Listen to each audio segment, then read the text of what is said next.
speaker TEDx, Let Talk, commercial dispute, mediator, conciliator. So ladies and gentlemen, please join your hands together while I welcome Mr. Dr. Moksha Kalyanram Abhiramula to please come up on stage for the discussion, sir. Karnataka Business Samrat Awards 2024. How are you feeling being a part of such a prestigious event? It's great to see so many people here, and if I could help them to have clarity on the legalities involved in content creation, I think I would suffice my journey today. Okay, sir. So I request you to please take your seat while we start the discussion. I think, so ladies and gentlemen, all of you sitting here, we are covering a very important topic. Maybe everybody can relate. From a content creator till somebody who's running their business or running their ads on all the social media platforms, including your Instagram and YouTube. So first of all, I would like to ask you the question. So many of the content creators or whoever it may be, when they're uploading the contents on Instagram or YouTube, whatever. So many of them face this copyrights issue. So what are the legal acts for that? See, just because you are uploading something on social media, you does not become the owner. Now, what is ownership? Ownership is something which you have created originally. Originally, in the sense, a simple way to understand is, you take photograph of a mountain in a particular angle to exhibit its beauty. Now, you are the copyright owner of that particular photograph. But ideally, what is the scenario that's happening is, we use date time. Some people further modify that Samsung phone or whatsoever phone and put their name. This doesn't give you ownership. This only says that you have taken that photograph. In order to get an ownership, you should document this particular photograph, give a small narrative of it, and apply for a copyright certificate. The moment you get a copyright certificate, you become the owner of it. It could be a song, it could be a blog, it could be an Instagram reel. Anything has to have a copyright ownership by this mechanism. So since you said this, whatever you said, shooting a video or uploading their own photos. Now when it comes to this technology, what this generation is totally getting adapted towards is our AI. So what are the legal status of the AI generated contents? See, AI brings 1,000 things together and makes it one. But AI is not a human being. In the language of Copyrights Act, any human can apply for ownership. So if you have made an AI robot that generates information or that generates a document, you cannot copyright it. It is something like work for hire. You can hire AI to get that particular work done. But as such, the human interface is the final person who is going to get a copyright ownership. And when it comes to the laws, whatever software we install in our systems or whatever apps we install in our phone, we get a lot of a huge agreement which we don't even read about it. We just give accept, forward, I agree, forward. So how does that IPR laws in our India impact our entertainment and industries like this? See, the fortunate or unfortunate thing is, agreements are lengthier. Agreements are lengthier not because lawyers are many.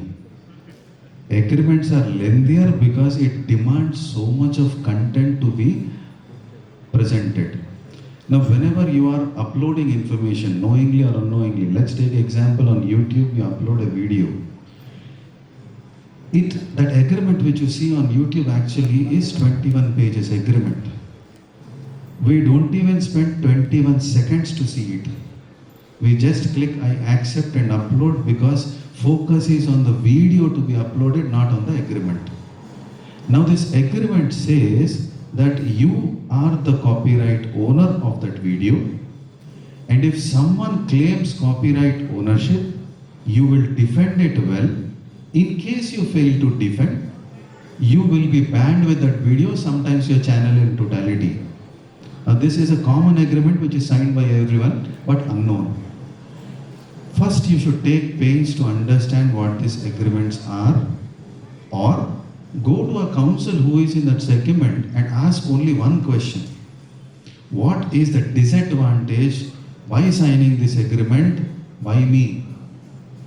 They will tell you what is the penalty clause, termination clause, or dispute resolution clause. At least read these clauses in the agreement. It will suffice. You know your risk first. But better always to consult someone who is an expert in that segment whenever issue comes. If you have to review your video, don't just submit again. Check with someone who knows that space, see what is the problem, ask them to address it, and go accordingly. So what are these reputational risks, sir? Because whatever today the technology is growing up so faster, everything has its own risks. So what are these reputational risks which are significant in the companies of entertainment and journalism? See, let us put it like this. Someone wants to actually, content creators are trying to build their celebrity position in the industry. We are calling them as influencers because they're able to get you the reach. Now, if there is a channel being banned, if there is a content that is being withdrawn, if there is a content that is being questioned, it actually questions their credibility. Now, I'll give an easy example to understand. Let us say there is an Instagram follower, influencer. They pitch in saying that we have 3 lakh followers with us. But what classically happens is they'll not have engagements. And when this is brought into the record, their reputation collapses. This is the risk. Credibility and trust is built over a period of time. Always have a factual check of what you are saying or what you are endorsing. If you are not aware of it, give a disclaimer. Then your reputation will stand, your credibility will continue, your influential position is retained in social media, because this is where you monetize. That is your commercial insight. So after checking out all the risks, after taking out what are the to do things and not to do things, and what are the things to be taken care before you upload any content on any social media platform. Now, what are the rights of the creators when it comes to data privacy and protection? Because when I'm uploading something on YouTube, for an example, so what are the rights I do hold when it comes to overcoming all this risk about my data and privacy? There are 2 questions in it. What are the rights of creator and what is data privacy? So I'll address it separately. Rights of the creator, there are 2 fundamental rights which we have.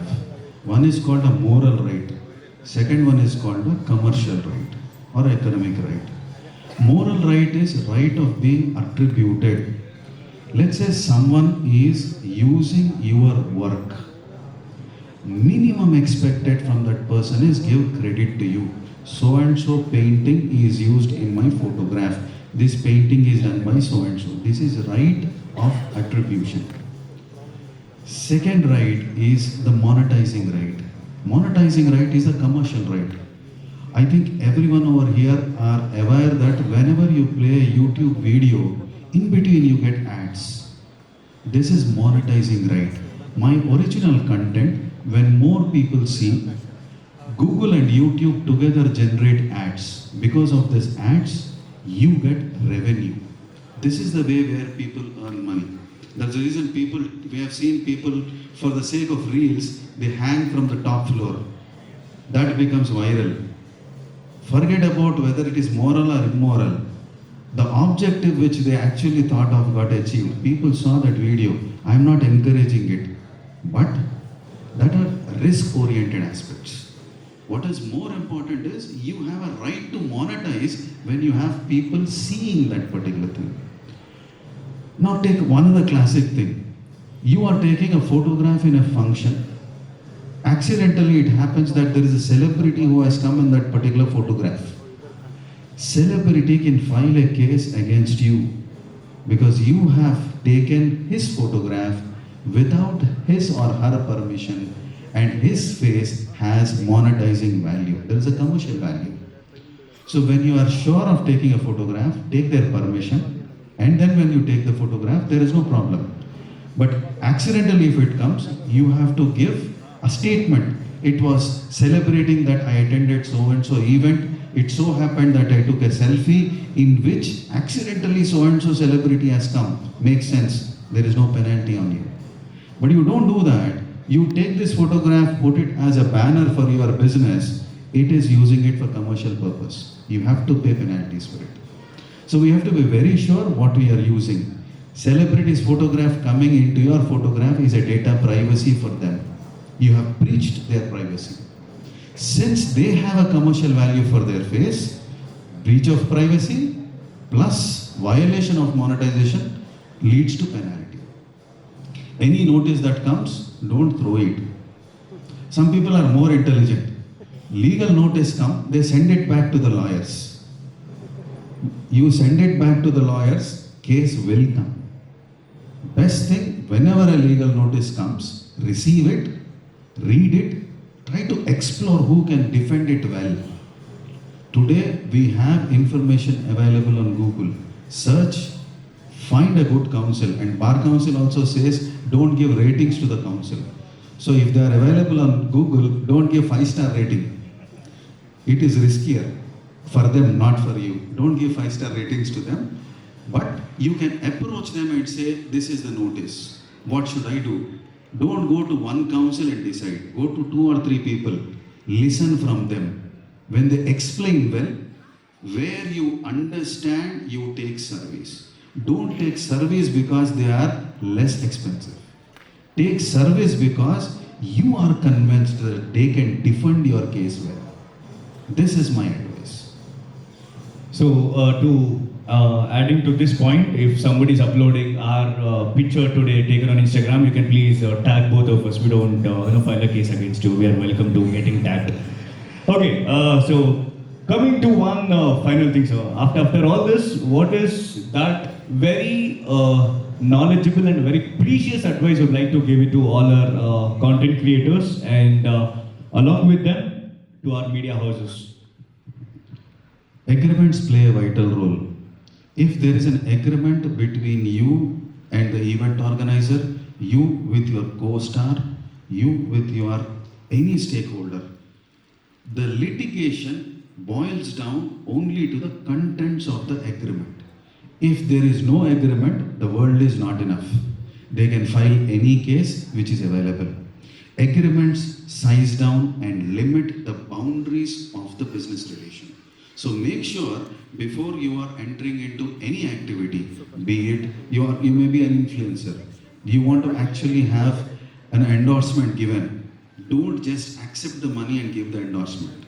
Sit with them, enter into the line of interests, confine what is at your line of interest, understand their line of interest, convert into a recitable agreement, and then sign it, protect that particular agreement. If you don't have physical copy, some people have that, including me. We also have the fancy of keeping agreements in lockers. Sometimes we forget which locker we kept it because so many bank accounts are there. So the best way is have a scanned copy of the agreement with you. This will tell you where you are. There are repositories of agreements today. You can hold these agreements in those repositories. It is like you have a Google Drive for all these type of agreements. Storing, holding, retrieving agreements is more important. Prior to that, signing agreement for every commercial activity is a mandatory thing which you are expected to do. This is my professional piece of advice. But to adding a question to this, how do you keep a record on the agreements? What you do it on your softwares, or when you are something agreeing on your application in your phone or softwares in your system? Actually, if you want to record any agreement, the best way is before signing it, there will be a PDF download option. Take that PDF download option, store it in your own system or in a cloud which is available. Today, all servers give you 15 GB space. You can keep a folder, have all these agreements on it. You're opening an account, download the PDF of that particular terms and conditions, save the file name as to what it relates to, date on which you have downloaded that particular agreement. Whenever there is an updation done by the service provider, you'll automatically get a mail. That is not a problem. First agreement which you should sign, you should have a downloaded PDF copy mandatorily. Any agreements which you sign. If it is a physical agreement, maintain a scanned copy in this particular folder. This becomes secondary evidence. Agreements are primary evidence. All your agreements, fix one bank locker.